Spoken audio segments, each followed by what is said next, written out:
Hey, I'm Jeff, and I make music with my brother. Hi, I'm Jonathan, and I also make music with my brother. Together, we are Ekko Sidetrack, and we make music that sounds like this. And this. And even this. This podcast is about music, creativity, and everything in between. Welcome to A Band Apart with Ekko and Sidetrack. We are in the house with the first guest for the year. 2022, we have decided that we would like to have more guests, maybe one a month. Perhaps I'm just making that up right now and Jonathan's only just learning about it. I like that idea. But the first guest we have is the man sitting next to me. Hi. His name is Carl. You may Hello. know him as ShockOne. Some Hi. people know him as Carl Thomas. Carl Thomas. Have you ever gone by any other alias? No, not really. Not really.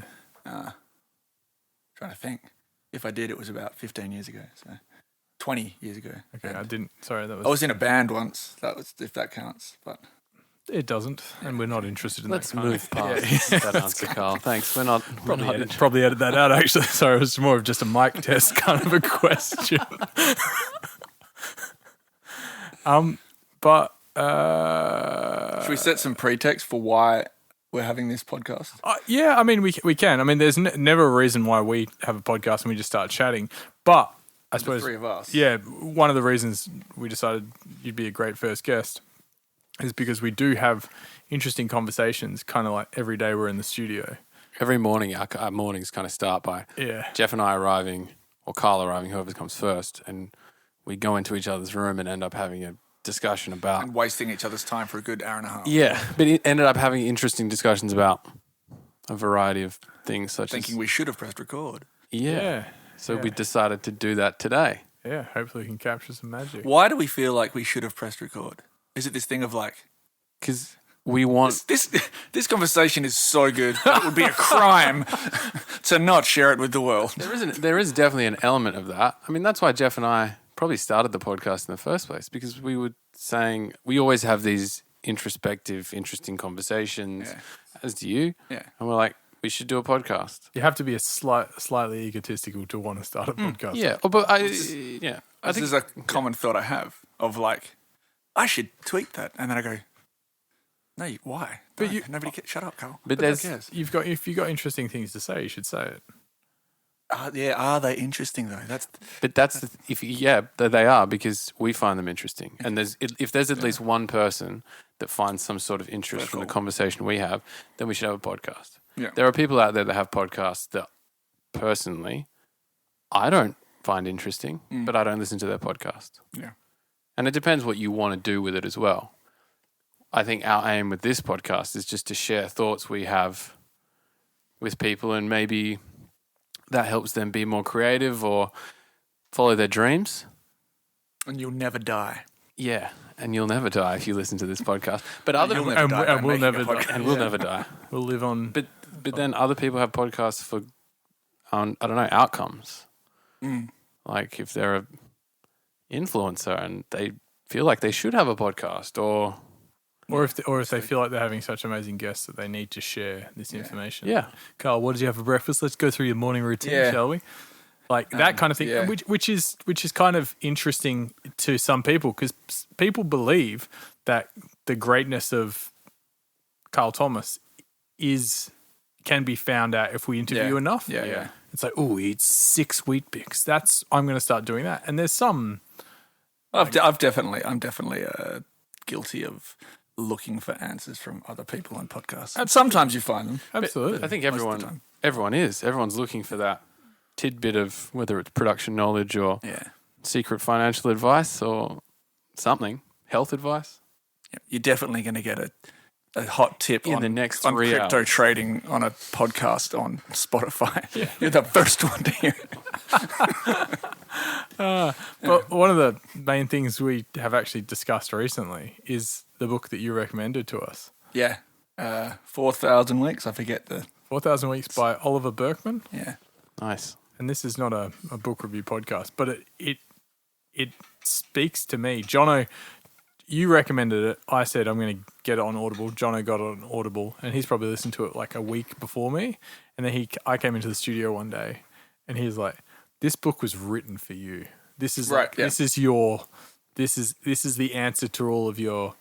I'm stressed. I'm just rushing everywhere. Sometimes I just feel like I'm just going from one thing to another. Why can't I just slow I down?" think that's the reason it's so it's got this universal appeal. It seems to like Yeah. to me. It's like it's all those ancient kind of Zen principles framed in a way that seems really relevant to being a modern human. Yeah. And we'll start by saying, can you explain how you found it, and two, what the concept of 4,000 weeks is? I found it in a very unremarkable way by listening to the Tim Ferriss podcast. Probably haven't heard of it. It's not very big. Yeah. Like, shout out to Tim. We'd love to have you on. Yeah. Or we could do a swap. We could come on you. He could be February's guest. Yeah.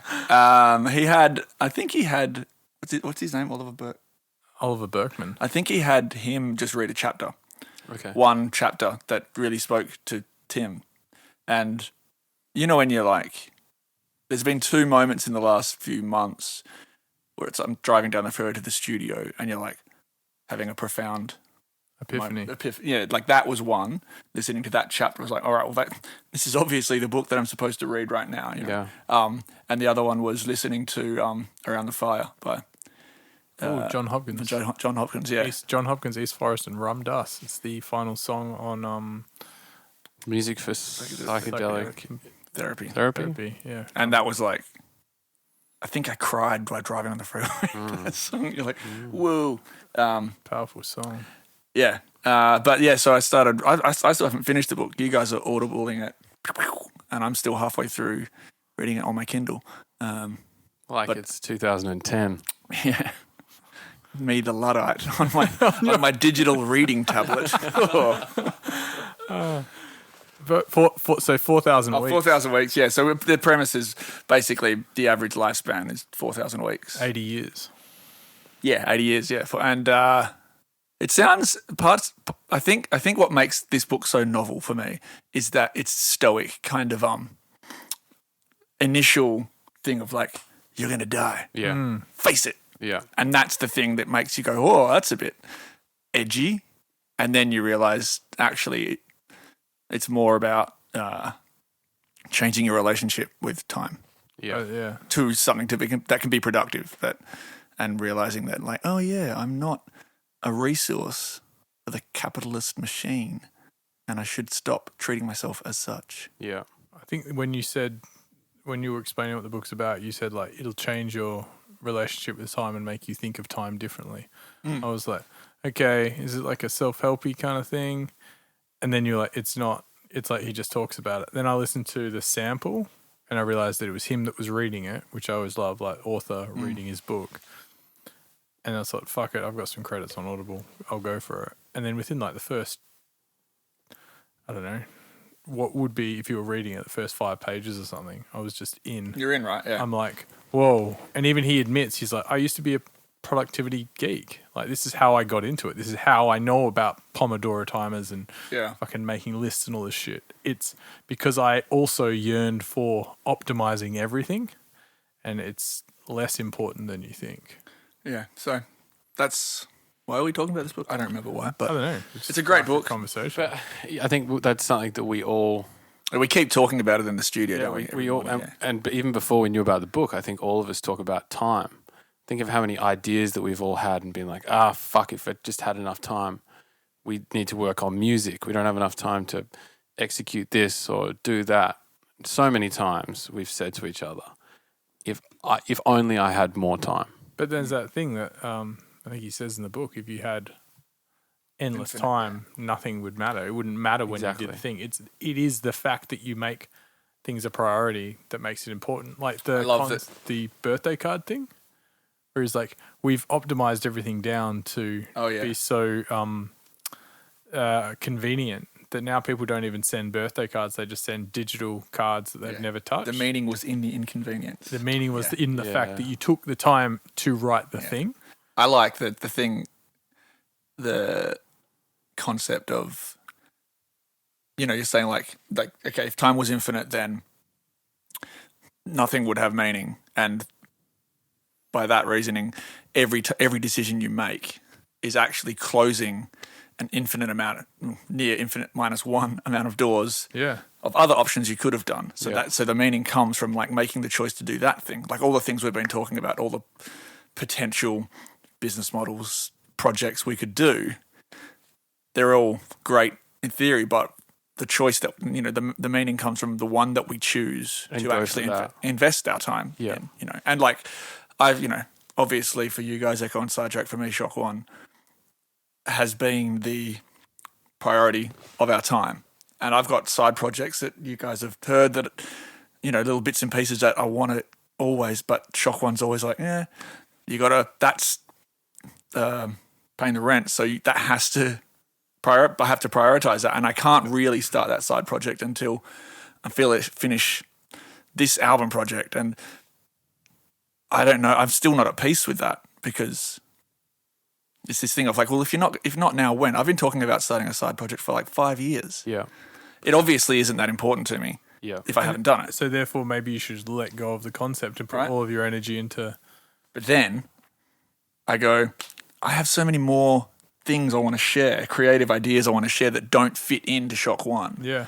And so because a lot of it is like, what's the word, like, because ShockOne, that's how I put food on my family's table. Yeah. Is through releasing music under the guise ShockOne that has built up over the years, that has turned into something that is like it's a stable business. But that's why I don't think you necessarily need to make a decision not to do the side project thing, but you need to make a decision plan out your next 3 years and say, after this album project, I am doing a side project, or commit to that. I'm going to dedicate a portion of time to it. Yes, rather than getting to the end of this album cycle, put the album out, and someone says, "Oh my God, your album was fucking amazing! Like, can you do an EP on?" Yeah, and that's what Alsla, and here's an opportunity. And you say, no. And the carrot is dangled once again. I've decided to do my Middle Eastern flute side project that I've been yearning to do for the last 10 years. That's what I'm doing. And make that decision and stick with that decision. What Kamal did. What a lord. The drum and bass producer, Kamal. How he just quit drum and bass. Kemal? Isn't it Kemal? I said Kamal. Kamal and Rob Data. I thought Kamal was... Kemel? A-L. Camille. Kamal. Kemal. Oh, no, I say potato, you say potato. I'm happy. He quit drum and bass and went and just, it's the last I heard, he just kind of like made world music in like a band of interesting Middle Eastern world music stuff. That's sick. Because he was like, screw this stuff. I'm not interested in it anymore. I'm out. I think another maybe kind of arsehole thing to say about your choice not to start a side project is, and this is something I literally just thought of then, is starting a side project means starting back at zero. And you don't want to do that. Absolutely. Like, there's so much, you're like, why can't I just move sideways? Why can't I still have the same amount of streamers on my side project? You'll literally have to, it's not all about social media, but imagine just being like, hey, I got 130 followers. It's a risk. There's risk involved. It's back to zero. No matter how good the music is, you're going to wonder, am I cutting through? Which feeds back into all that stuff you've done as an artist. Like, I've already done this. So sorry, you go. Well, you realise, am I going to get as lucky this time? Yeah. Because there was all these elements of like, planets aligning at certain points that, you level, and like maybe it won't happen again. And exactly. The fear sets in. Could it be reframed in a way, instead of saying, I'm going back to start at zero, and the potential of like struggling with social media content or all this shit? Couldn't it be, this is the lesson that I've learnt from 15 years, 20 years in the game. And that's what motivates me. And now I go, this is what I need to do, and plan out because it's a structured to be able to start a situation. project where the world's not watching you learn your craft. Exactly. Yeah. And that's how people with side projects that are very successful, I think, do it. It becomes semi-manufactured. Yeah. It's, I look will, at, I'll get someone to run my social media. Is it Nick and Jeremy doing Body Ocean? Nick Yeah, from Nick Noise, from and Noise, Jeremy yeah. from Yeah. Upbeats. Like they're kind of doing it really well. Yeah. Also, both kind of Ridiculous genius. producers. Yeah, exactly. You look at that and you're like, yeah, that's how it should be done. Yeah. I think it needs a certain amount of, time dedicated to it, given it priorities, and probably also you have to choose which is your favorite child, and be okay that the other one is not So you're talking flourishing about as well. the music I make or my actual child. Yeah, or just the I'm doing the side project not for the glory of other people. There's no dinner tonight. Daddy's doing the side project. Dad didn't get paid. Side project's not as successful. The world music scene is not what it used to be. What about if, because Sorry, I'll just finish my point. It's like maybe it's a good lesson in acceptance, just to be like, this is what I want to do. This is good. It sounds cool to me. I'm going to put it out. On to the next one. On to the next one, and Exactly. it's somewhere where you can be less precious, which might inform you to be less precious in your actual work. Because in our work, I think all three of us are quite the same, that there is that artist struggle, there is the grind, there is not this has to be difficult, but this can't be as simple Kind of, we do. So we are. as it could be. And that's partly because drum and bass is very difficult to produce and to learn how to produce it well sonically. And the other part is that I think we're all quite multifaceted creatives that have so many layers to our creativity that we want to try to put into our music, that then we try to whittle that down to one idea that has to be a 174 and it has to work on a dance floor and it probably should be an F minor and all these other variables. If we did a side project, suddenly we'd have all this freedom. We'd go, oh, our music doesn't have to be sold to people by DJing. It doesn't have to be in certain keys. And also, it doesn't even have to be mixed that well. It just needs to be good songwriting. and that freedom, we just be like, wow, we can do anything. Yeah. It's like someone's been told to play in a white room their whole life and then be like, you can color in whatever. Like, you ever listen? Yeah, exactly. I was rediscovering Totally Enormous, Extinct It's Dinosaurs. so good. The Amazing. Vibe Merchant. I would listen to his music and I'm like, I swear in another lifetime, like that's the stuff I would have been making. Like it's so Absolutely. because it's so inspiring to me. I I'm almost like, I can do that. I could do that. Yeah. But I haven't.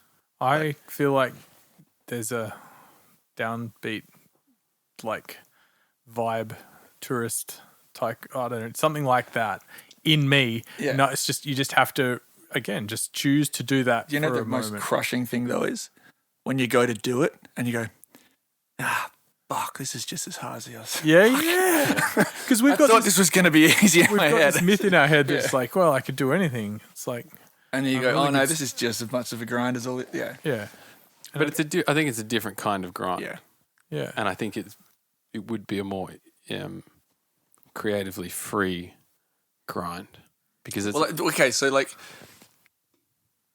it's all, to me, when you're sitting at that computer, it's all a matter of framing. yeah. And I think we've fallen into a trap, which I think is common, that we've learnt to frame making drum and bass through a certain lens Absolutely. when we do it, which actually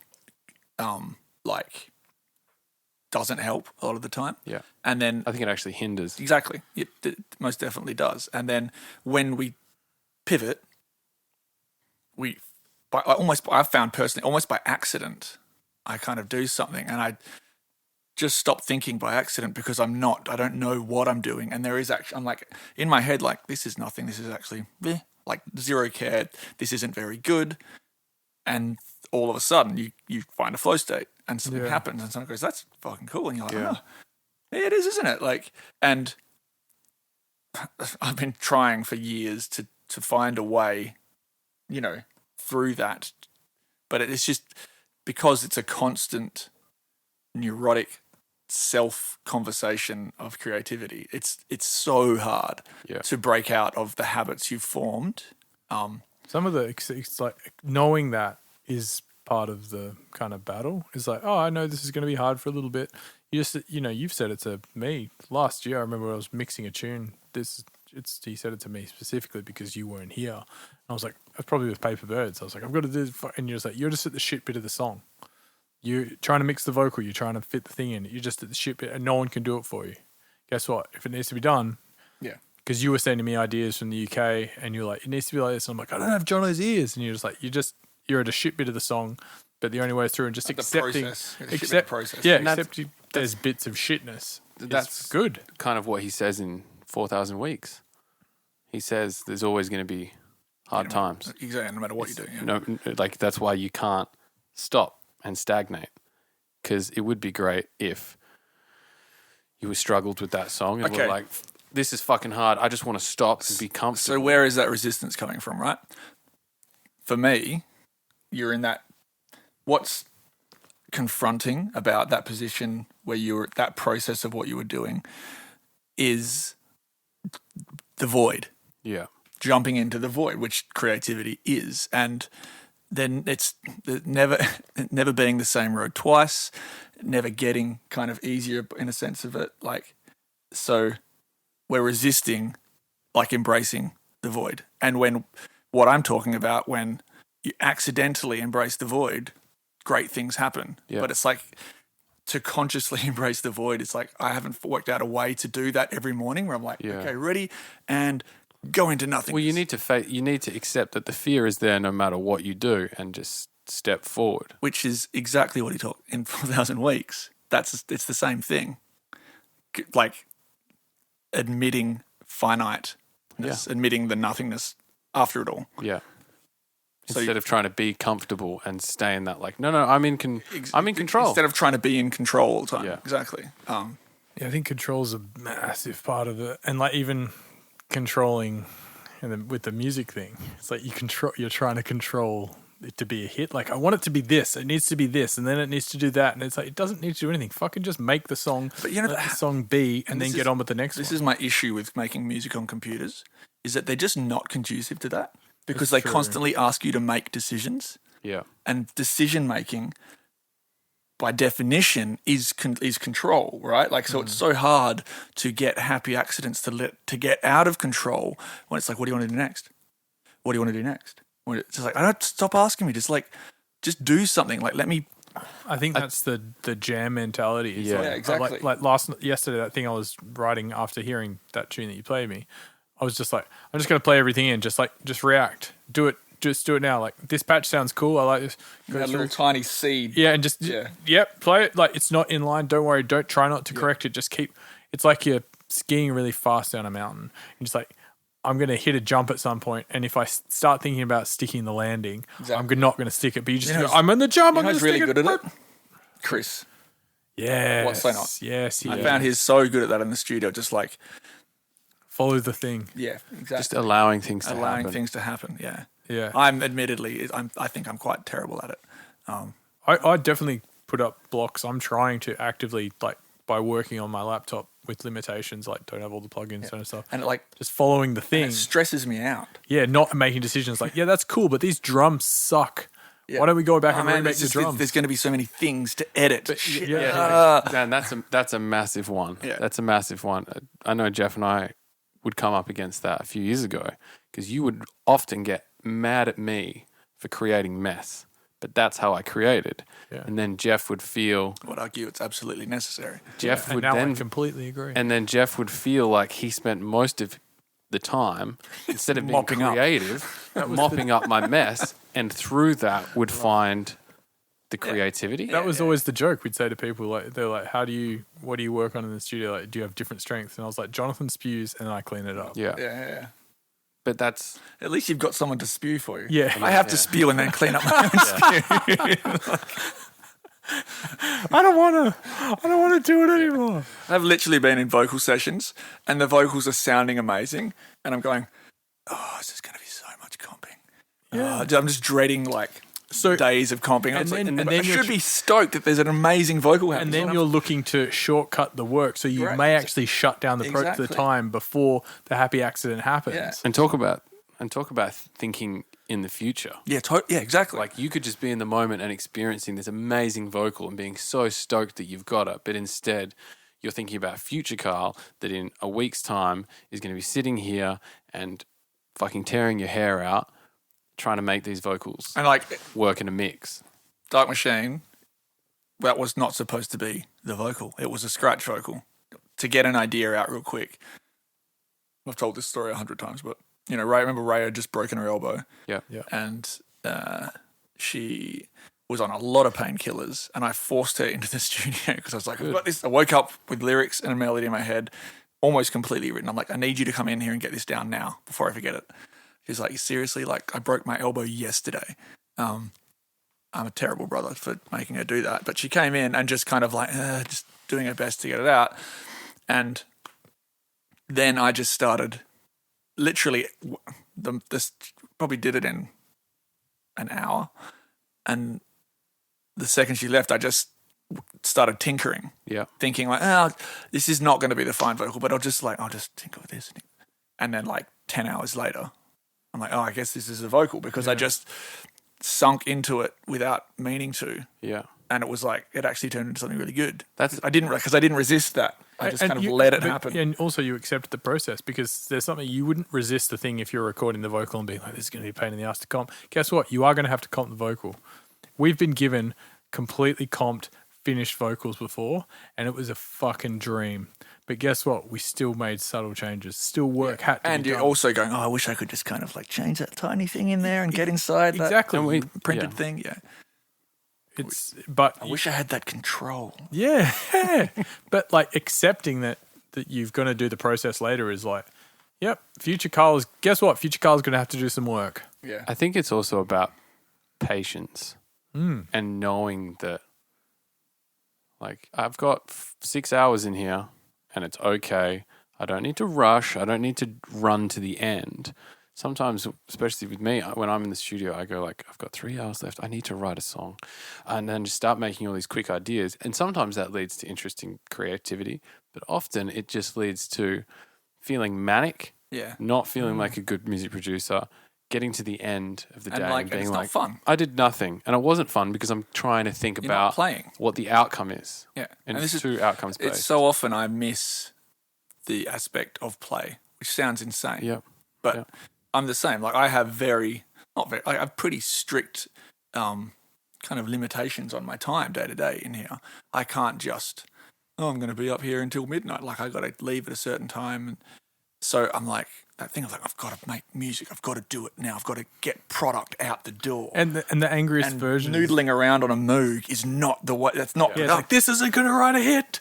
Yeah. Where do you think the hit's going to come from? But in fact, that's exactly where it comes from. Yeah. And it's allowing yourself just to ease up and go, I can have a week where I just write music every day and an idea will come to me. This is still work. This is still being productive.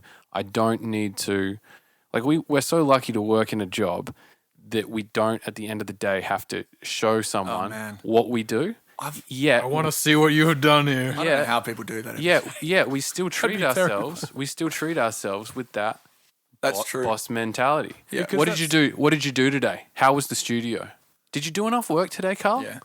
We still make ourselves feel bad because we still there's like the inner fucking boss daddy. Yeah. That we're like, we didn't do enough work. Which comes back to 4,000 Weeks, comes from the Industrial Revolution of being like, before that, he talks about like being a serf in the medieval times. It's like they never struggled with knowing when enough work was done because they always worked, but then they always played as well. They'd stop for drinking, they'd stop for dancing, they'd sing, and then they'd fucking toil. I need some rum. Yeah, exactly. Like we should drink during the day more often. That's the key. That's the key. I'm down for that. Pass me that bottle wine. of whiskey right now. Step up my coffee here.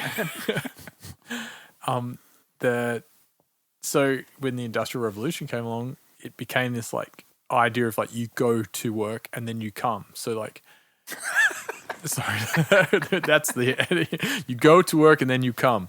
Then you come home and then you've stopped work. Yeah. Therefore, rest is not actual rest. Rest is the absence of work. Yeah. Yeah. And that can, come into our modern age as we're sitting The there. commodification of Time. human time. Yeah, Yeah. we're sitting in Of the human studio and being life. like, I've got 6 hours Yeah.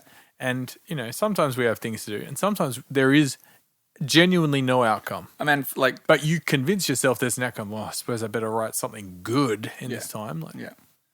I mean, hard. the cancelling of Origin this New Year's just gone was honestly a blessing in disguise for me. Like, because, I mean, you guys experienced it. I was literally in the studio working on the set when I got the message saying, "Yep, it's cancelled again." And I think, well, you guys hear? No, we weren't because we'd already been deflated from the Breakfast cancellation. right, yeah. Which is, you go on. Oh, I think I literally threw my hands in the air, closed my laptop, and walked out of the studio. Yeah. And I didn't come back for 2 weeks. I was that deflated and just like, you know what? I'm done. I'm fucking done. But in those 2 weeks, for the first time in a long time that I can remember, I'd really just did not think about music once, to the point where I found it odd. I was like, whoa, oh shit, man, you haven't thought about like the songs you're working on in like a week. Is that very good?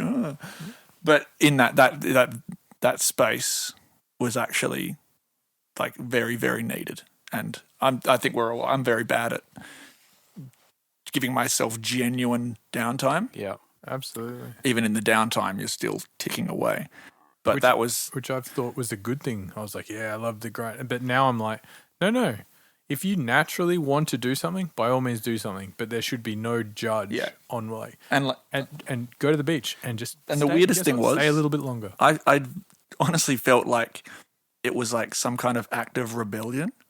To who, I'm not sure. Yeah. But me not coming in here for 2 weeks was like, yeah, fuck you, man. Whoever you is, like, no, fuck it, I'm done. It's Judgy Carl that sits on the right. sits Like, over I'm there not and doing it. I'm getting up and I don't know what I'm doing today, but I don't care. And it was like, It's so strange that we make ourselves feel so bad for taking a break yeah, and being like, I remember you and I would do it to each other. countless. Oh, you're leaving the studio at 10 p.m.? I'm going to stay till 12. sorry, I thought you were committed. Yeah. Oh, Yeah. man. And man, Oh, you're honestly- leaving. You're leaving now Honestly, it's toxic fucking Yeah. mentality. because But the next 2 hours are going to be shit. Oh, you're leaving in 2 hours?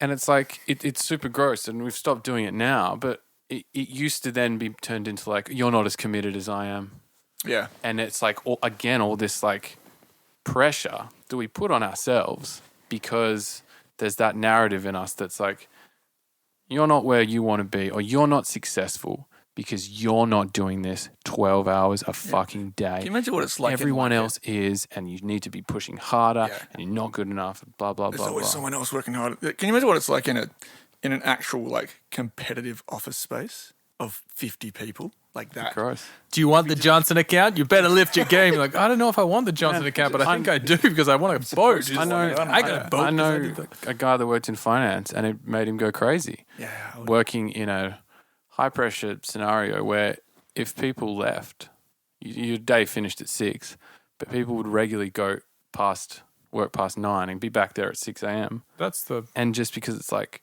oh, he's clearly not committed. Last in, last out, Yep, first in. yep, and it fucking made him go crazy. I got a mate that lost hair by working in the UK, and it's just so burning. I mean, Right at the fucking- I don't know what it is about London, but it eats you alive. Because I reckon, because London doesn't, any of those Obvious big what it is about cities London. Yeah. doesn't care. Yeah. You have this mind, And- like, if I don't get up and, like, I'm going to fucking And die. also coming from a small place, we go, whoa, there's heaps of people. I actually do believe the person out here is working harder. And because they are, there is someone, like the pile is much larger in a big city where you can literally see someone driving through the business district in the most expensive car and like who's doing all the things. And you can be like, and you can see a completely homeless person on the road. Like the divide is greater. Yeah. And also the middle is more tooth and claw. But the middle is just suffering on a greater level. So that's how I felt about it. Like, it's I love London. I love living in what feels like the center of the universe. Yes. but I also had crazy insomnia. Like the last 2 years I was living there, I was just not sleeping. And it was just because I just got onto that. I could never, ever switch off. All I did was go to the studio, every day and then go and do gigs in Europe every weekend. And this self-pressure on that was completely self-inflicted. It's that hustle that I think particularly in a music scene, you'll know that everyone's like, what are they working on? That single I got to be as good as this one. I needed. That's comparison. Made way worse with social media. Exactly. Like, they're doing that. We should be doing that. Yeah. I woke up this morning and saw something on Instagram that I thought, fuck, we should start doing that. Yeah. Why aren't we doing that? We need to do that. I haven't logged into Instagram for 2 weeks. We'll record the TikTok dances after this. I haven't logged into any social media in about 2 or maybe 3 weeks now. I think we're going to do a break like that soon. And have you noticed how many songs I've got finished in the and they're good ones. They're really cool. Insane how analogous the relationship was. Just being like, nah, fuck it, I'm done. And oh shit, and because I mean, this is not new information. Like we all know this, but it's not the time that I was spending on it or thinking about doing it. It's the time that I wasn't thinking about the deep work. Yeah. Yes. The time that I wasn't thinking about actual music. That you don't even notice that it's sapping that negative space that is so, I would argue, more important than anything for being creative. Absolutely. Being bored. Exactly. If the void is what you've got to throw yourself into, then Can't fill that void up with shit. Exactly. And almost it almost becomes a white space rather than a black space if you allow it to be just being in it. You're like, I can see things happening here, and then little things materialize. But if you flick over to your phone and go like, what the fuck was that? What are they doing? Oh, everything just starts to, and then it becomes black again. It gets scarier and scarier. It's it petrifies me how much how much brain space I have wasted over the years on social media. It's funny because I think that petrifies a lot of people when you tell them, just as when you tell them how many weeks they possibly have to live scares them. And then you see their face go like, oh, I don't want to think about that. Better look back on my Instagram and watch. Look how, like they just look at this pigeon dance. Lean into the distraction because it's like, I know I'm addicted, but I just prefer to stay addicted. We distract ourselves with so many things because we don't want to deal with it. It's like, that is. It's easier than facing the void. Yeah. The void, the void is your mortality staring you in the face. It's the act of making a choice to do something that matters is the act of staring your mortality in the face. Yeah. To invest time in things that matter. So to invest time in things that don't matter, that are infinite, i.e. the infinite scroll, this is just paraphrasing the book, is to basically ignore that. Be like, I don't want to think about mortality. I don't want to think about making my time matter on Earth. Yeah. So you have this kind of your subconscious. I'm an infinite God, that can just scroll past death.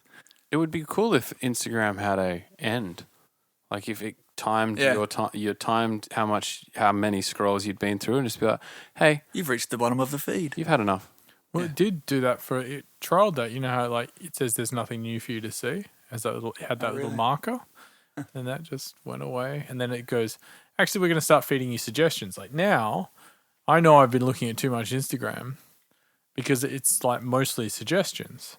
Yeah, but I have to be aware of that it's a suggestion because it looks like the rest of my feed. I'm like, that's a sick piece of design. That's a cool piece of music stuff. That's a great music tip. And then you go, I don't even follow that, people. And then because the thing is that the algorithm has learnt what you like and knows that when Jeff gets given this, he's no longer interested in what his friends are doing. He's interested in a new chord progression or surfing. Surfing. My algorithm, whatever it is, big on surfing as well. Yeah. The Ekko Sidetrack one is big on surfing because I love seeing that. I don't even surf, but I love seeing that. It's still fascinating. And they're the things that they feel like meaningful content. but it's You're not. like, but it's not. They feel like something like I really enjoyed watching that surfing clip. That like it's like watching a good movie divided by a million. You know, like that felt good. It's not influencer, trash. Like that was a cool curated piece of entertainment that I really like. And I like that. I don't want to like deprive myself of that. Yeah. You know what I mean? It's like, but you don't. But it doesn't lead to anything. It's just pure enjoyment. And it's okay to have things for pure enjoyment. But when you're looking for pure enjoyment, when you're waiting for a coffee, when you're at the toilet, when you're waiting for someone to set up a podcast, the cost outweighs the benefit so much. Because you're just like, I need dopamine. Where's my dopamine here? I can't feel uncomfortable. I need dopamine. Yeah. Like people are uncomfortable with silences. Yeah. That doesn't allow, which then doesn't like stops conversations from continuing. Yeah, because there's no time for anybody shallow. to like think. Exactly. Yeah. So we just stop and think. I need to look at my phone. Yeah, I'm starting to get annoyed. I can notice it a lot more at people.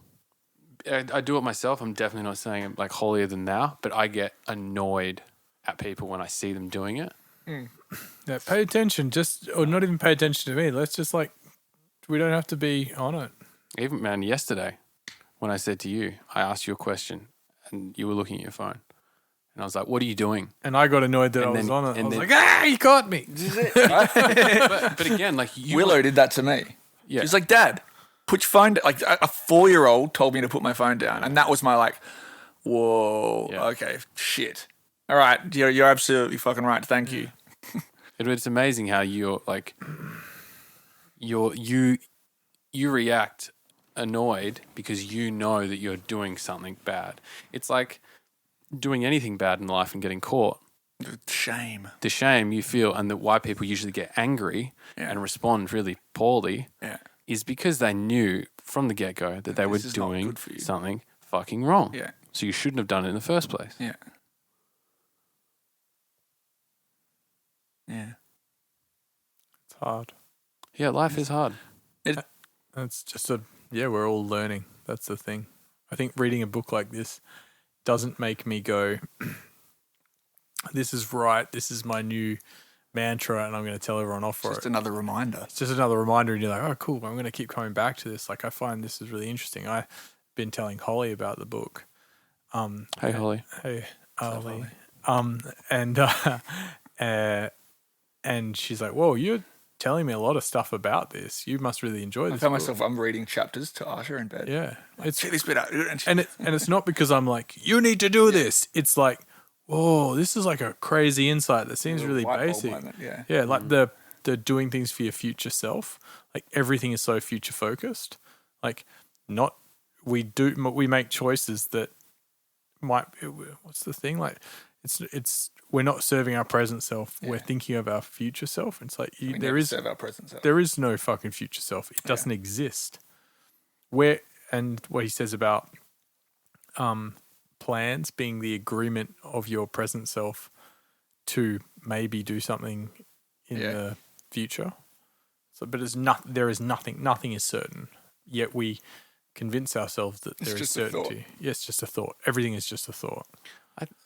I wonder if all this thinking about the past has been exacerbated by things like digital cameras and memory sticks and all this stuff that, 100 years ago, there was no way of recording any of the past apart from potentially a photograph or writing stuff down.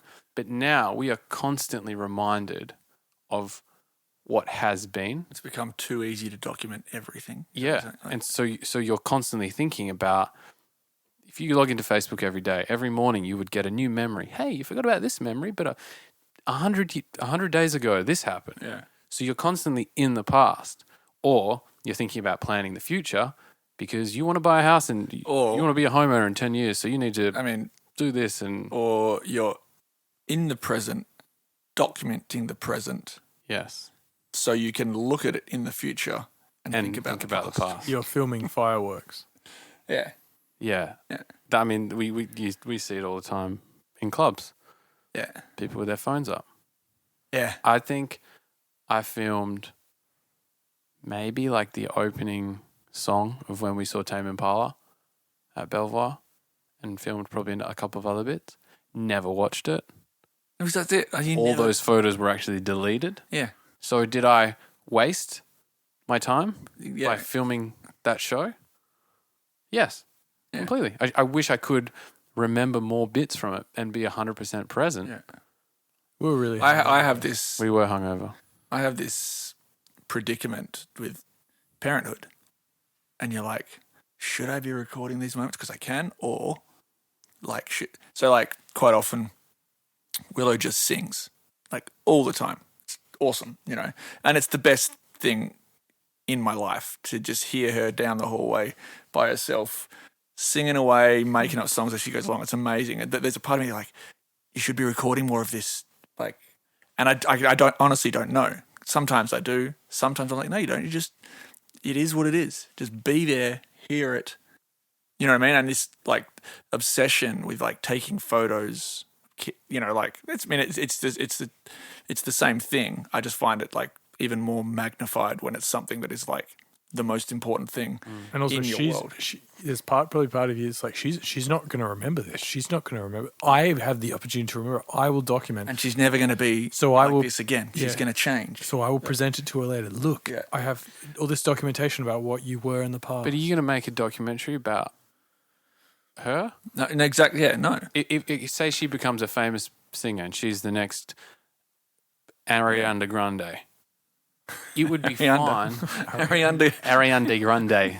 It would be fine if you had one video of Yeah. her singing at a talent show, Yeah. or one Yeah. video of her Well, singing. there is wherever. one recording of me at probably around the age she is right now, like doing what she does with a guitar. I'm singing a song about riding my rocket ship to the beach or something like, and it's mum and dad still have it. They played it at my 21st. Yep. It's sick. I mean, what more really? Yeah, exactly. Do we- yeah. What you don't do need the think- volumes of No. like, this is when we recorded this song and then you made a better version. It's You like, you don't want your dad. This one was recorded in Gwelup at 2117. yeah, on look the at this 18th metadata, Willow. Your dad didn't like sift through 4 hours of Carl Yeah. at 4 years old to find be the- like, oh, that's the one that has the best That's lighting. the take. That's the take. Yeah, that's the right take. Okay, we're going to show this one, and like, Yeah. it's more like we've got that one video, and again, because there's only one of them, Meaning. the meaning. Exactly. I have fucking 15,000 photos on my phone. Exactly. Yes. Most of them basically meaningless. Yeah. Yeah. I came up against that when I found a film camera recently, and I was like, oh, I'm going to start using this again, and it had a roll of film in it, and I was like, oh, it's got 3 shots left. Took a photo of me, took a photo of Holly, took a photo of the cat or something, and then I got the film developed, and because of the nature of how you used an analog camera, on that roll of film there were like 5 events over 2 years with that had, you know, it was like family, like someone's wedding, something my mum did. Like I borrowed the camera and took it to like a mate's house, and there was 3 photos on there.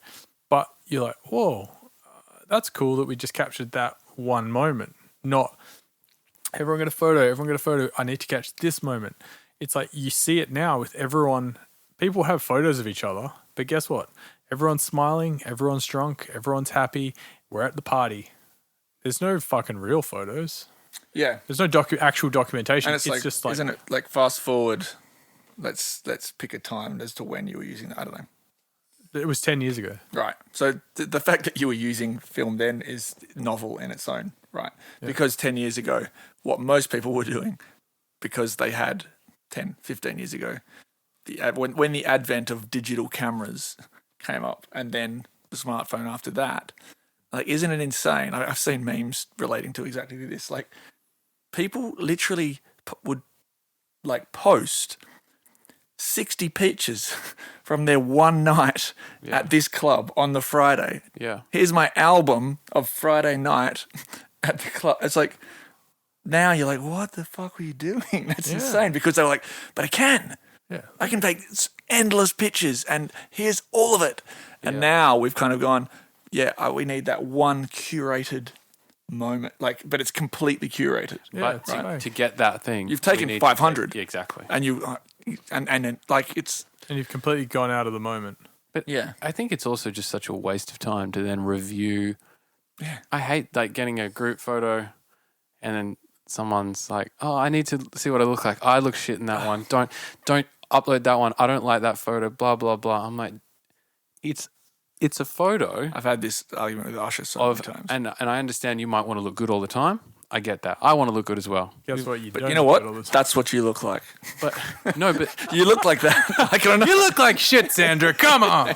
But for that one shot, you might not look as good as you do. But it's not.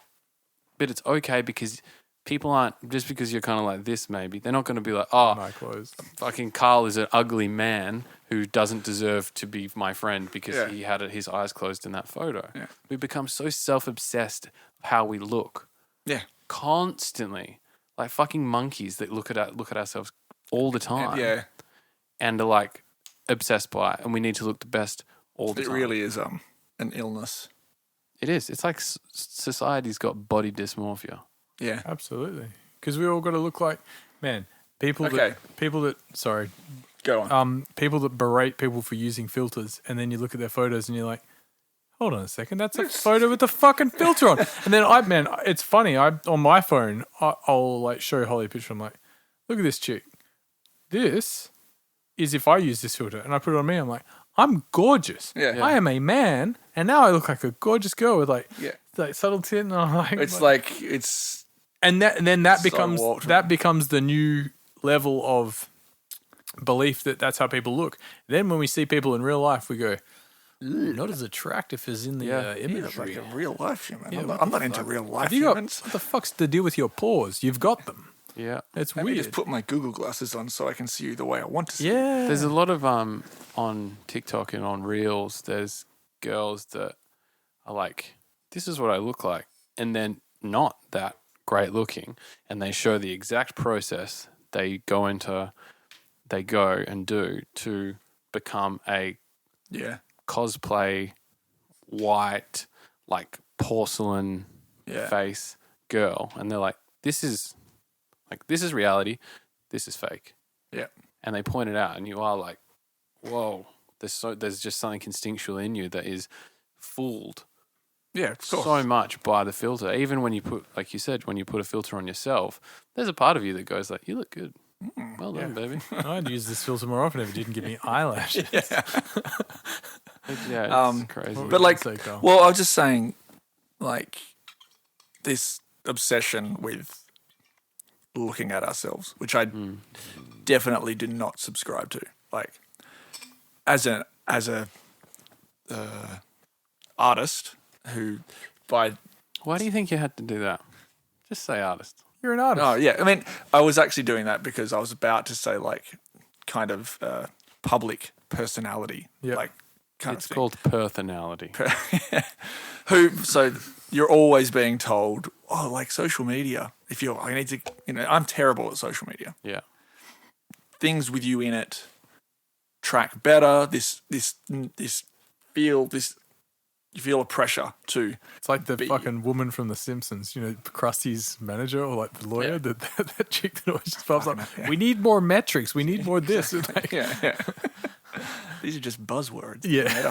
I'm fired, aren't I?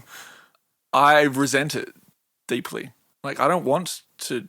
I didn't start making music. My curiosity about the craft of making music was not motivated by a want or need to be on camera and seen. You would have hoped you'd get a fucking interview in Sound on Sound magazine where someone takes a cool photo of you, do a cool photo shoot, and people go, whoa, that's what Carl Thomas looks like. And there's one photo a year and you're like, this is me in my studio, I mean, call me a Luddite. I'm definitely, showing my age, whatever. Like, it's not what it's about for me. And it never will be. I don't care and I know it is like actually,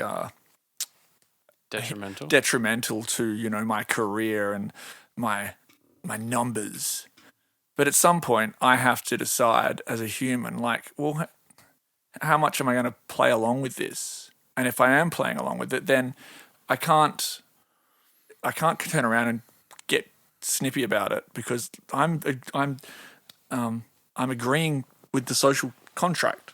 If I keep doing that and making that like something that I prioritize, which is then definitely time that I'm not spent making music. Yeah. Like this year I am trying to make my social stuff a bit more like consistent and that, and this thing of like a content creation day. Like, yeah, okay, I get it. That is a part of like being a musical artist now, is having that presence in that realm. I just hope that everybody out there listening to this knows that that time that I've spent creating content, the time that we spent doing the Hillsies video, as fun as it was, is time that I'm not making music. Which is the thing. That you are interested in, I would imagine. Yeah. But aren't you just a content creator, Carl? Why don't you just create more content for me? Why aren't you just creating more content? But aren't people now more interested? Everyone said this before, but you post about your new album, no one cares. You post a meme or you post something that says tag your favorite DJ and see if they'll respond, and it gets 42 fucking thousand likes or whatever. I think people are more interested in their actions. They like you because of the music, and that's their in. But then they kind of get inside you, and they're like, "I want to know what Carl thinks about."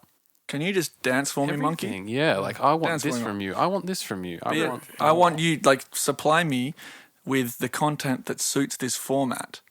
Give me the dopamine hit. That's all you're actually asking for, isn't it?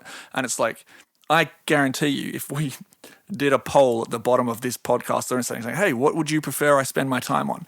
Making music that resonates with you emotionally, that you can, that can hopefully make you feel something, making good music, putting time into making an amazing show to give you an experience at a show that I hope that will be your favorite song. That will be a really important moment for you. Yep. Or spending time dancing for TikTok. Everyone would say, oh, I absolutely want you to like make the music. But their actions say the complete opposite when it comes to their interaction on media. Yeah. Because the proof's in the pudding. Like it's been tested. We post actual music and nobody responds. So it's like that to me is like, it baffles me. I think social. Maybe people don't realize they're doing it. I think it's the wrong place for music. Like it is like social media. I think should be just an insight into your private life, which they should take what they can get, but then you should be able to make noise about what you're doing, like new song and stuff. But the real voting of your reaction to your song comes from like people listening to it and things like that. But then again, that seems like a weird outcome-based view of it. Like, if they really like it, they'll stream it. And if your streaming numbers are low, then you need to do more work on social media to reach more people. It's a weird thing. Because I would argue there's too much data. Like, there's absolutely. We're recording things that just shouldn't be. We're recording metrics that we shouldn't that don't actually enrich our lives in any way, shape, or form. What's the fucking thing? It's not an insight. It's a or a reaction. It's like within social media. There's like, it's like engagement. No, there's like engagement is the thing, but then like it's not views. It's reactions. Reaction's the kind of word, but it's like you had an impact on them. But right. What's the word? Impressions. It's like, how many impressions did you get? What the fuck does that even mean? Yeah. You don't know what the person, like, they watched the video for 15 seconds. Perhaps if there was a light flashing of blue, they would have stayed for 20 seconds when we really could have sold them it's like, why am I? This is so beyond me. I just want to do fun stuff. And if that hits, then great. But because otherwise we're going to, us, the creative people that are doing the fun things, are going to start becoming scientists of it. We already have. This is the thing. And we're It's going like to have to force our creation to be absolutely exactly what- polluting Okay, creativity, but and it's all in the name of commerce. to play devil's advocate, Please, Jonathan. it's just playing the game. It's Yeah. knowing the rules of the game. Adapt It's or just die. playing it. Adapt or die. And you know what? Absolutely. I make $150,000 a year because I think about my content creation and I spend 3 days a week content creating, and then I write music. And I've worked out that people like my whimsical style on YouTube, and that's what I do. And if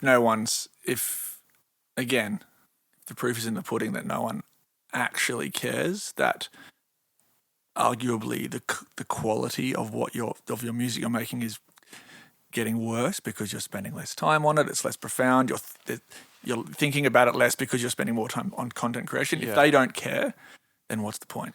I mean, what's the problem? I think that that's all well and good. Someone. This fucking I fucking hate this arm. It's just not heavy enough.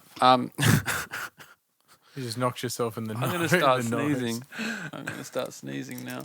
There's the clip for social media, you fucking cunts. Outtakes and second bloopers. And I don't think My favorite bit was when he called everybody cunts. But like, I think that becoming that thing it doesn't have much longevity to it. Like it feels like it's a pretty unstable way to base whatever you're doing on. Like you really will be like the flavor of the month. Where is the meaning? Yeah, But that's. but do people Want meaning. Are people just going Are we overvaluing meaning? Yeah. Are we evolving to the point where nothing has any meaning? It doesn't matter because nothing matters. Just give me the sugary just snack, give me the- and I'll have yeah. another sugary snack soon. It's like what's that movie? Wall-E. Yeah. Yeah. Everyone living on that spaceship. Everyone's overweight. Everyone's eating delicious food. They don't need to do anything. They're just experiencing. It's almost a bit Brave New Worldy too. It's a bit out of touch. Yeah. It's like, well, if everybody's kind of happy, what's the problem? Yeah. If everybody's happy just getting their dopamine hits with no real meaning, what's so wrong about that? Yeah. Is if this- everyone's getting paid? Is What's this the crime? the byproduct of? Because I don't know if many people cared about being happy 100 years ago.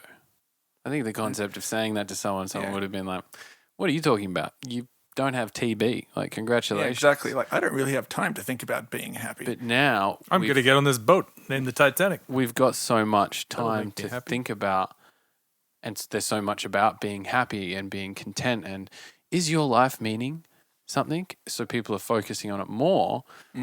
Therefore, saying like, I do want to be happy. I do want to have enjoyment. I am going to find enjoyment, but instead of finding enjoyment in deep work or learning a skill or carving a boat out of fucking a tree trunk, it's coming in the easiest form of happiness, which is technology. Which isn't like path of least resistance. It's not that surprising. No. But how do you... So we've got to this point with technology because it's so easy. It's so easy to get the orgasm from likes or whatever it is. How do we move backwards Or forwards. or figuratively forwards? Speaking. There's only one way to move. It's forwards. Well, how do we move forward and find meaning in... Beyond that. Yeah. Yeah. How do we move away from the single dopamine hits and we move towards a life of Well, I think median for contentment? me, like at some point, I don't really like referring it to as waking up, but like there's a limit to, because in the same sense that like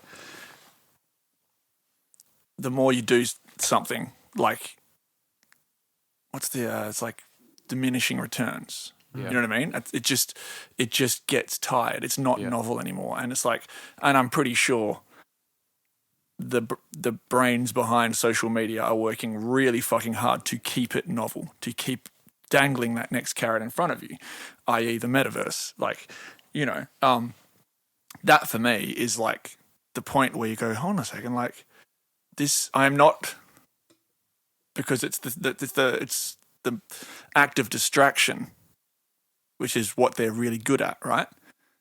When you're a distracted mind, you can't be aware that you're distracted. But eventually you kind of realize you come out of that distraction and you go, oh, hold on a second, I'm not getting anything. I'm not getting the same feeling I was from this meaningless action. Yeah. And you think about it and you maybe make a decision to do something different. That's not necessarily a solution to what you're saying, I don't think. But I think it's like the experience I've had with like social media and existing in like a world that is way too connected, flooding you with way too much data. And like I have not even like consciously really, I haven't, like, it's not like I've made decisions, but like little bits, like I reckon about 5 years ago, we like unplugged the aerial. I'm like, we don't need TV. Like we don't need like commercial TV. Why do we even have this as an option? Just unplug it. I haven't watched, like when I'm in a doctor's surgery now and you're like, oh my God, this is offensive. What is happening? This is offensive to my intelligence. Like how, because I just never see it. And I've done the same thing with almost any form of news. Yeah, Even if on Triple J, the news comes on, I turn it off. I'm like, I did not want to know. Call me like a head in the sand. It's not relevant to my sphere right here. Yeah. And it brings nothing but anxiety, stress, and unhappiness to my life. So I don't want it. Yeah. And bit by bit, I'm having these things of like, I did it with Facebook. I've done it with Instagram. Like realizing that these things that are not enriching my life in any way, shape or form need to be culled. I also think that it's more common than you know, and that the people that are really good at doing things, like a bunch of artists you might follow and you're like, wow, that person's got 1 million fucking people. I don't know, Justin Bieber, I don't know if he does. I don't think Justin Bieber has normal access to his Instagram. He's got other things to do. He gives people stuff that someone manages his thing. He probably doesn't have it on his phone that's on him because he's realized, because someone's told him, hey man, that's going to be a real time suck and we've got actual stuff to do. You don't have time to do that. You don't have time to do that. Yeah. So there's this like group of people that have gone past it and they're aware. Yeah. And so they're not even playing the game. They're like, oh yeah, I log on once a day, post something and get off. I mean, shit. Or whatever. The people that are doing that the best are influencers. Yes. Yeah. They've mastered that shit where they're like, they are doing content creation, schedule their posts, and I'm out. Yeah. See you later. And then there's the group below them that are like, you know, probably us, doing it, getting angry with it, but still doing the race. Yeah. And then there's the group below us again that are just like, just give me more stuff. Yeah. And then there's group below them that don't even know they're doing it. Yeah. And they're just like, I don't know why I feel this, but So it's like, I just want to see more hot girls. So it's almost like it's always felt to me like a matter of just awareness. Yes. Which I think in any thing in life is quite a profound thing to acknowledge. Mm-hmm. There's this matter of awareness of behavior, awareness of like your own, dialogue. You know, like through awareness, you have some agency over like your life, and you see obviously different people in the world experience different levels of awareness through like a myriad of reasons. Yeah. My personal practice has been just like over the years trying to be ever present, ever more aware, which I've noticed like definitely contributes to a happier life with more peace of mind, which is for all I'm looking for, I think. And then like through that, only when I have peace of mind can I actually create. It allows you to make more intentional decisions. You feel like more back to control. Yeah. If you're saying, no, I'm not going to log on to the thing, you get this control and then you're like, I'm intentionally choosing to do this. Now I'm going to intentionally do the next thing rather than just like, overwhelm is literally the feeling of drowning. And like, why is this all happening? But you're also overwhelmed by things you have no control over. Yeah. So you think about news, and I think now society gets so upset at so many different things. You can wake up every morning that have no bearing on their personal life. Either no bearing on their personal life or they have no control over. I was talking to a friend the other day about getting mad at drivers that drive dangerously, and you can stay in front of them and be like, fuck, this guy's speeding around. I'm going to not allow him to speed because I want to show him that he's driving dangerously. Or you can get out of the way and not let it affect you and just keep going. And I think there's so many issues in life that are like that. Yeah. Global warming. People get up in arms about global warming, and they talk about global warming, and they get anxiety about global warming, and they think about it all day, and they go, fuck, we're fucking up the planet, blah, blah, blah. But are they making an effort to have a keep cup every time they go get coffee? Yeah. Are they doing things that they can change? Are they catching public Are transport? they catching public everywhere? transport? Yeah. And some of them are, and that's fantastic. But there are those, because we are like a globe and know everyone's problems. Whether you are or not constricted by it. is like it's a different question as to how you choose to relate to the issue. Yeah. So you cannot do whatever you please. You know, you might feel better about. It might give you some more peace of mind if you're doing something. You know, if you're doing more. But worrying about what everyone else is doing about it is futile. Yes. You have zero control over it. You can hope for the best, but that's all you can ever I also think give it a little bit of thought and be like, I'm going to do this little thing, and know that you're doing enough for you. And that's good. And like, kind of like, you can keep thinking about it. You like think once a week about it. But if you let this thing swallow you, it will swallow you. Because guess what? You cannot solve that by anything you're going to do right now. Again, you're trying to exert control over something that. But that's exactly the same as maybe we feel when we go, we need to write a hit song today. Probably. It's not really up to you. It's not up to you. It's up to just doing the work. And if the muse visits you, then it happens. Yeah.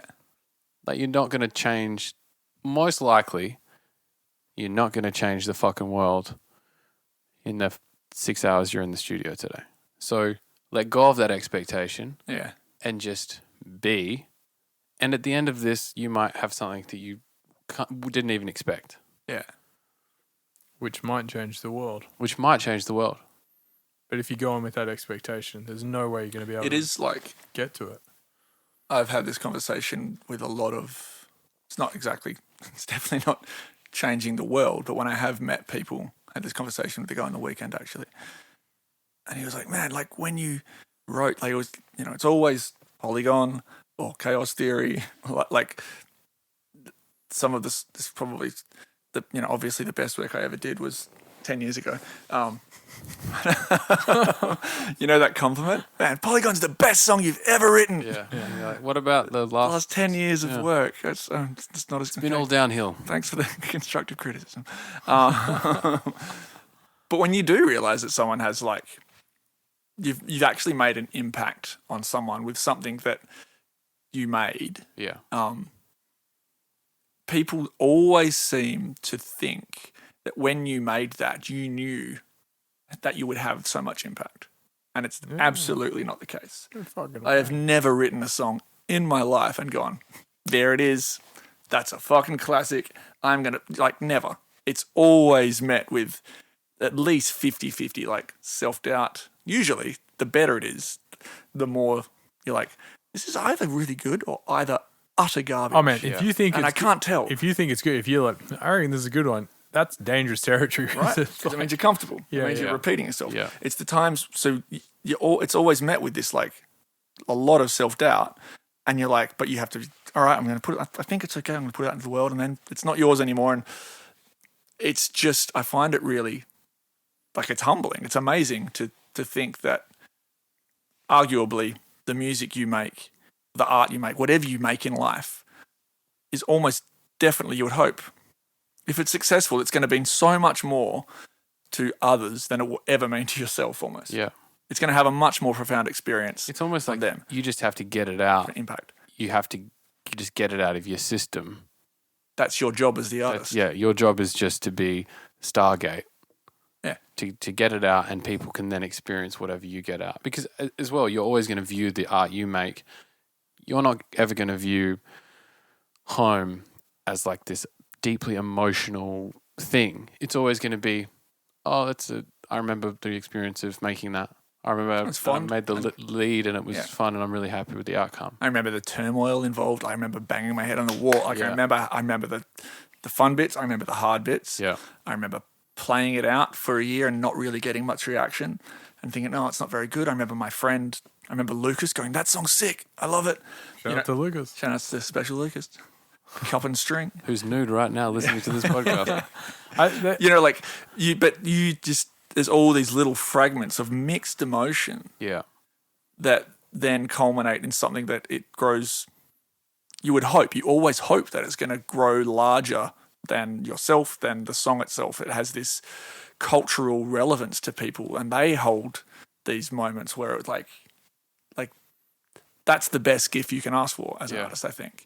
And maybe that's why I resent like the current state of where we're at, because I feel like it's very subversive. I feel like it's not honoring those things. We're not looking at those things. We're just looking at like streaming numbers. And while those streaming numbers might suggest that people are having those experiences, it's like we're ignoring the actual experience and paying more attention to like this kind of middle metric that means nothing. I think I heard a quote, maybe it was Chet Faker, that said people have to stop thinking of an artist's output as a finished product. It's more a documentation of their experience in creating that product.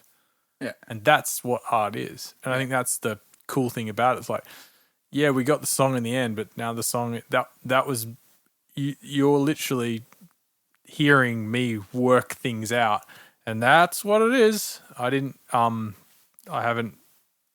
suppose like what it means now is up to everyone else, and like you're watching the making of, you're not watching this is not a final and I think that the resonance, without getting too new age on it, like the emotional resonance is the transfer of the energy that you put into it to other people. And like people talk about art having soul and like integrity and depth, and like to me that's what else could it be?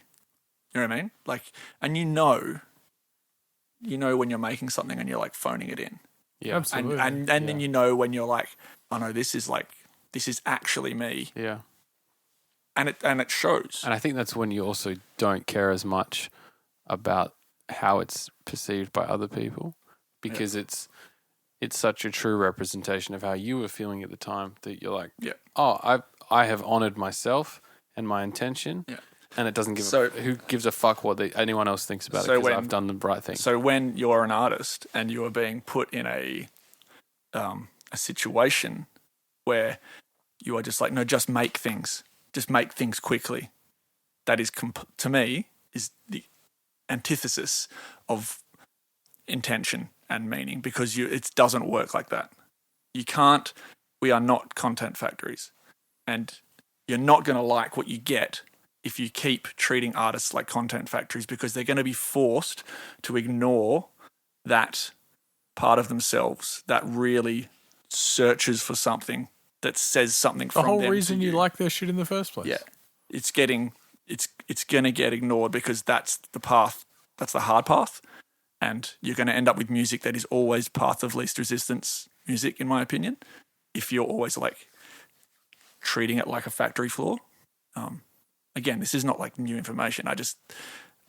But the system that we exist in doesn't seem like it's ever going to change. I think you just have to keep reminding yourself of all these things. Yeah. And then still go to work in the system and be like, yeah, I'm going to try and like work around it, because like regardless of whether we like it or not, we're in it. And it's to be aware, rise above it and go beyond it, and also to go, you know what? You can fucking wait. Yeah. Sorry. I don't give a fuck if my numbers are dropping, or if, it's complicated when it's like I need to get booked for shows, to make money. Well, when everyone's using the metrics to measure you that you don't necessarily want to use yourself. Exactly. But it's just like this year actually kind of later last year, this year really just started to accept, because I was making stuff for this album, and you've seen me. I'm like churning them out. Some things are better than others. And then I've made a couple of things where I'm like there it is. That's me. I feel like connected, like I'm saying something here, and I need to honor that and follow that guy, follow that path, and it's going to take time, and everyone's just going to have to wait. You know, not that I'm talking like people are really waiting for. Nobody actually gives a shit. Or not, you know, like People do give a shit. No, but also, I know exactly what you're Yeah, saying. Like, yeah. the deadline is self-imposed. I remember the other day when we were painting, I was like, Carl, when's your album going to be finished? And you were like, it needs to be done by April. And then you just burst out laughing. And I was like, that's a good reaction, I think. sorry, Ben. Yeah. Ben's my manager. Ben's the other guy in the room that doesn't have a mic. Yeah. Hello, Ben. He's the guy that yells at you when you don't do the right thing. I think that relationship with the creativity is really important. And I have this fantasy that other people don't go through it. Like, I don't know, like this belief that some super successful artist is just their relationship with their judgment is way better. But I don't think it is. I think maybe I don't know them as well or at all, and I don't see it. I mean, or maybe they are very good at it, but maybe they fall down in some other respect. tell me one artist you've met that isn't experiencing it in some way. And you've met a lot. Yeah. It's very true. Everybody's going through it. Yeah. Like, I think some people are just better at seeing that it's there and then ignoring it. That's that awareness thing. Or better perhaps they do have, oh, that's why I'm an alcoholic. having a more constructive conversation with yourself. You know, because they're dealing with it in a different way, maybe than allowing it to have so much, take up so much memory in your brain. Bandwidth. Yeah, I think that's a good place to leave it. Thank you very much, Carl. It's a pleasure. Should we? Thanks, Carl. Is it with our guests? Should we? I'm just thinking out loud here. Should we ask them like 3 questions or something that we can ask? Probably should have thought of the questions before you started. Oh, I got a question.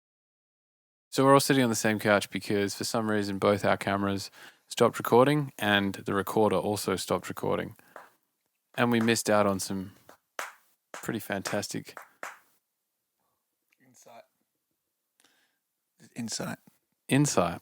And because we have got guests and we're going to try to do, like Jeff said, we're going to try to do a guest a month, we wanted to ask a series of questions to our guests and see the range of answers that they get. So, Jeff, do you want to go ahead and ask Carl the first question? Carl, what's something that scares you? Something that scares me. It's weird because I've already answered these questions once and now I'm trying to remember what I said. Make it as good. And I felt really happy about the way that I said them last time. And I just, the thing that scares me is, the fear is related to my daughter, like dying or like bad things happening to my child or bad things happening to me. And then, and like the idea that one day you'll have to like say goodbye to your child and I'll look at them for the last time. Or, as you pointed out, you might not get to say goodbye, which is even scarier. So, yeah. Everything else, cakewalk. Because you never know when you're going to die. But we are all going to die. Yeah. I often think about, I think I said to you a couple of months ago, one of us is going to have to go to the other one's funeral. It'll most probably be me to Jeff's after I kill him. What song will you play? Blackstone by Ekko Sidetrack. And your coffin will be made of obsidian. What's the second question? The second question was, what makes you laugh? Oh, yeah. Well, it was also my daughter. Children make you laugh when you least expect it, I think. And the stuff that comes out of their mouths is, you could not make it up. Like, yeah, and also it's because you're their parent. It's like, obviously you're a bit biased and stuff. The other day she called me a silly bugger in the car. I don't know what, it's just like, you silly bugger. That was enough to just set me off. Like, where the fuck did you get that? I've never said that in my life. And she insists that she made it up. She didn't hear someone saying it. She invented it. Like, yeah. Yeah. So that's, and yeah, as we were discussing, June is also pretty funny. That's this girl. Yeah. Yeah, she's a goddamn genius. And I hope, as we were talking about recording kids and stuff in the podcast, should be some record of some of that. And there will be, because he's got great photos and a great memory. But man, yeah, she's hilarious. And the final question is, what advice would you give to your 20-year-old self? It would be to stop living your life like you're running towards some kind of imaginary finish line, and that you'll somehow feel a sense of accomplishment at some point in life by finishing X album or doing this thing. It never happens, and you will always feel like an imposter. So you might as well find some peace in what you're doing right now, because this is it. And at every moment, and I should be telling myself, we should be telling ourselves this now too. Like at every moment, like this is it. You're doing the thing. It doesn't get any better or worse. It's all happening right now, and it's awesome as it is. So yeah, if I could save myself the turmoil and self-punishment and self-judgment that I have over the years, that's what I would say to myself. I actually found myself yesterday having to do two things in the morning before I got to the studio. That old chestnut. And one of the things, it's exactly the advice I gave you on fucking Saturday when you were having it one of these days. And I was at the beach with my friend, and it was beautiful. It was 8 o'clock in the morning, and he said he flung his towel up and put it on the sand and was like, we can just lie on the sand for a bit, huh? And in my mind, I was like, I've got to be in Malaga at 10 to help move a fucking couch, and really I just want to move to go to the studio, and like, yeah, we can sit on the sand for 10 minutes. And then I sat down on the sand and I was like, no more, no less. This is fucking lovely.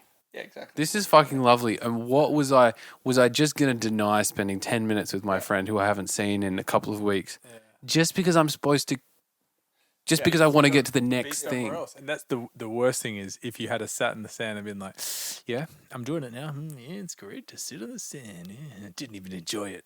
And not be there. Yeah, not be there. Just like you're somewhere else in the future. And like that kind of the tiny, you know what, like having kids forces this out of you because you realize your sense of control over time is, you might as well just fucking let go.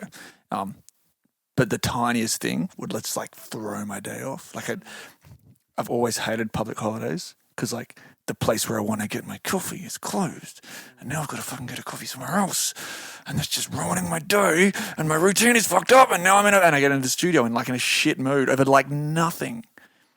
I'm just trying to like force all these external fucking things. It's just rather like for the sake of like, I've got to get to the studio and be productive and be on it, and I have to do something great today, and if I don't get my coffee and I can't do this, then I, like, it's just so much wasted energy in the pursuit of excellence almost. Yeah. Yeah. Well, there you have it. There you have it. Carl Thomas says we're all going to die, and don't waste your time. We love you, Carl. I love you, Jonathan. I love you, Jeff. I love you, Carl. I love you both.